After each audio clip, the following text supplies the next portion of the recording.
ನಮಸ್ಕಾರ ಸ್ನೇಹಿತರೆ.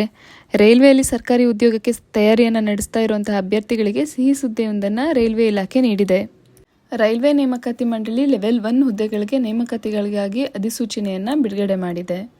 ಇಲಾಖೆಯಲ್ಲಿ ಅರ್ಜಿಯನ್ನು ಸಲ್ಲಿಸೋಕೆ ಇಷ್ಟಪಡುವಂಥ ಅಭ್ಯರ್ಥಿಗಳು ಅಗತ್ಯವಿರುವ ವಿದ್ಯಾರ್ಹತೆ, ವಯೋಮಿತಿ ಹಾಗೂ ವೇತನ ಶ್ರೇಣಿಗಳ ಬಗ್ಗೆ ಸಂಪೂರ್ಣವಾಗಿ ತಿಳ್ಕೊಂಡು ತಮ್ಮ ಅರ್ಜಿಗಳನ್ನ ಸಲ್ಲಿಸಬೇಕು.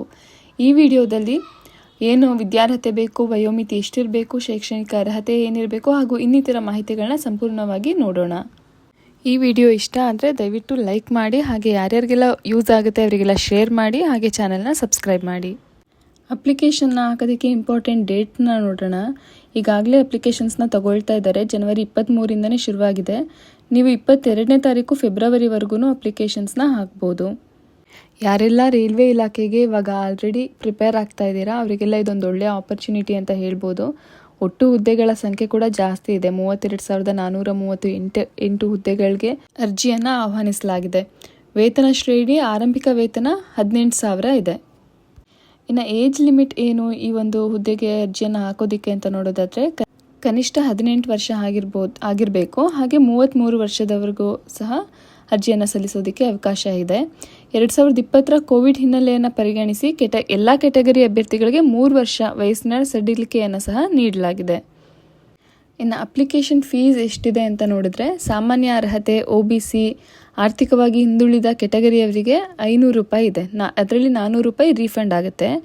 ವಿಶೇಷ ಚೇತನರು, ಮಹಿಳಾ, ತೃತೀಯ ಲಿಂಗಿಗಳು, ಮಾಜಿ ಸೈನಿಕರು, SC ST ಅಭ್ಯರ್ಥಿಗಳಿಗೆ ಶುಲ್ಕ 250 ರೂಪಾಯಿ ಇದೆ. ಅದು ಸಹ ರಿಫಂಡ್ ಮಾಡಲಾಗುತ್ತೆ. ಬ್ಯಾಂಕ್ ಚಾರ್ಜನ್ನು ಹೊರತುಪಡಿಸಿ ಇನ್ನು ಮಿಕ್ಕಿದ ಅಮೌಂಟನ್ನು ರಿಫಂಡ್ ಮಾಡ್ತಾರೆ. ಅರ್ಜಿಯನ್ನು ಆನ್ಲೈನ್ ಮೂಲಕ ಸಲ್ಲಿಸಬೇಕಾಗತ್ತೆ. ಅರ್ಜಿಯನ್ನು ಸಲ್ಲಿಸೋದಕ್ಕೆ ಅಧಿಕೃತ ವೆಬ್ಸೈಟ್ RRB ವೆಬ್ಸೈಟ್ ಇದೆ, ಅಲ್ಲಿ ವಿಸಿಟ್ ಮಾಡಿ ಎಲ್ಲ ವಿಷಯಗಳನ್ನ ವಿವರವಾಗಿ ನೋಡಿ ಅರ್ಜಿಯನ್ನು ಸಲ್ಲಿಸಿ. ಪರೀಕ್ಷೆ ವಿಧಾನ ಏನು, ಹಾಗೆ ಆಯ್ಕೆ ಪ್ರಕ್ರಿಯೆ ಹೇಗಿರುತ್ತೆ ಅಂತ ಅಂದರೆ ಈ ನೇಮಕಾತಿ ಆಯ್ಕೆ ಪ್ರಕ್ರಿಯೆ 3 ಹಂತಗಳಲ್ಲಿ ನಡೆಯುತ್ತೆ. ಕಂಪ್ಯೂಟರ್ ಬೇಸ್ಡ್ ಟೆಸ್ಟ್ ಇರುತ್ತೆ. ಇದು ಪ್ರಥಮ ಹಂತ ಆಗಿರುತ್ತೆ.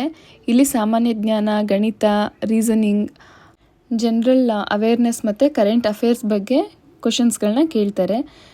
ಏನು ಸಿಲೆಬಸ್ ಅನ್ನೋದ್ರ ಬಗ್ಗೆ ಇನ್ನೊಂದು ವಿಡಿಯೋದಲ್ಲಿ ಸಂಪೂರ್ಣವಾಗಿ ನೋಡೋಣ. ಏನೆಲ್ಲ ಸಿಲೆಬಸ್ ಇರುತ್ತೆ ಡೀಟೇಲ್ ಆಗಿ ನೋಡೋಣ. ಹಾಗೆ ಯಾವ್ಯಾವ ಪುಸ್ತಕಗಳನ್ನ ರೆಫರ್ ಮಾಡಬೇಕು ಅದನ್ನೆಲ್ಲ ಬೇರೆ ಒಂದು ಸಪ್ರೇಟಾಗಿ ವಿಡಿಯೋದಲ್ಲಿ ನೋಡೋಣ.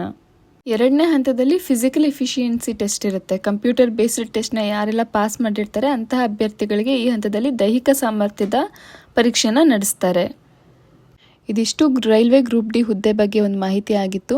ಇನ್ನು ಹೆಚ್ಚಿನ ಮಾಹಿತಿಗೆ ಅಧಿಕೃತ ವೆಬ್ಸೈಟ್ನ ಲಿಂಕನ್ನು ಡಿಸ್ಕ್ರಿಪ್ಷನ್ ಬಾಕ್ಸ್ನಲ್ಲಿ ತಿಳಿಸಿರ್ತೀನಿ. ಅಲ್ಲಿ ವಿಸಿಟ್ ಮಾಡಿ ಒಂದ್ಸರಿ ನೋಟಿಫಿಕೇಷನನ್ನು ನೋಡಿ ಅಪ್ಲೈ ಮಾಡಿ. ಹಾಗೆ ಇದೇ ಥರ ಇನ್ನೂ ಹೆಚ್ಚಿನ ವಿಡಿಯೋಗಳಿಗಾಗಿ, ಪರೀಕ್ಷೆಗಳ ಬಗ್ಗೆ ಮಾಹಿತಿಗಾಗಿ ಈ ಯೂಟ್ಯೂಬ್ ಚಾನಲ್ನ ಸಬ್ಸ್ಕ್ರೈಬ್ ಮಾಡಿ.